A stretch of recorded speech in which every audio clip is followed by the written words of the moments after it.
Pernikahan itu adalah sebuah ibadah. Karena pernikahan itu adalah ibadah, berarti harus dibangun dari niat yang benar. Kenapa harus dibangun dari niat yang benar? Apapun begitu muncul dari ibadah, pasti yang namanya setan gak demen. Sesuatu yang muncul karena ibadah, setan otomatis langsung menggoda. Yang gak digoda itu orang yang gak ibadah. Nah, ketika ada seorang pemuda, dia sadar syahwatnya begitu sangat luar biasa. Dari mana syahwat ini muncul? Dari hawa nafsu, karena melihat hawa jadi nafsu.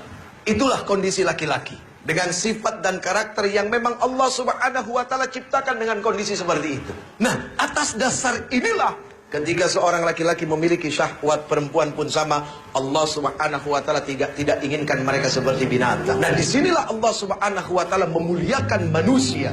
Adalah apa? Dengan sebuah pernikahan yang bukan sekedar main-main, tapi pernikahan yang disaksikan oleh Allah Subhanahu wa ta'ala. Di dalam hati ini hanya satu nama yang Ketika Allah datang ke rumah orang tuanya, lalu kemudian meminta, itu bukan hanya sekedar meminta, tapi meminta yang bertanggung jawab. Kenapa kau harus meminta dengan tanggung jawab? Mohon maaf lahir batin. Ketika kita bicara cinta, cinta itu seharusnya melahirkan apa? Cinta itu melahirkan kasih sayang, ibu. Tapi zaman sekarang bukan kasih sayang yang muncul, tapi kasih syahwat. Sehingga pacaran banyak yang gak sehat. Jadi laki-laki yang terbaik itu adalah laki-laki yang berani datang ke rumah orang tua kamu. Dia pasang wajahnya baik-baik dengan orang tuanya. Lalu dia ngomong, ayahanda, bapak, om, saya suka sama anak om. Saya nggak kepengen lama-lama, saya pengen ibadah. Kalau saya cuma pacaran itu bukan ibadah. Saya pengen ibadah, tapi maaf ya, beginilah saya apa adanya. Terus buat orang tua, jangan sungkan-sungkan nerima menantu yang pengangguran, bu. Karena hidup itu bukan dilihat yang sekarang. Apa yang kita lihat sekarang belum jadi jaminan. Itu yang paling penting. Bahwasanya manusia tidak bisa dilihat pada hari itu. Allah yang punya hak untuk merubah manusia. Jadi kalau kita melihat manusia pada saat dia datang, dia meminta anak kita, dia pengangguran, ditolak, picik pandangan orang tua. Mohon maaf lahir batin. Karena hanya melihat hari itu.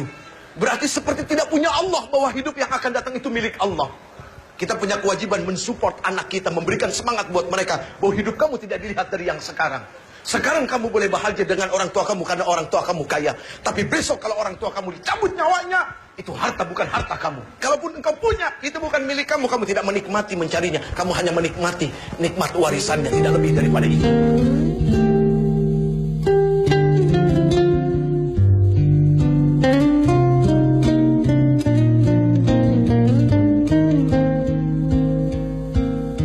Seorang istri harus berani menuntut suami.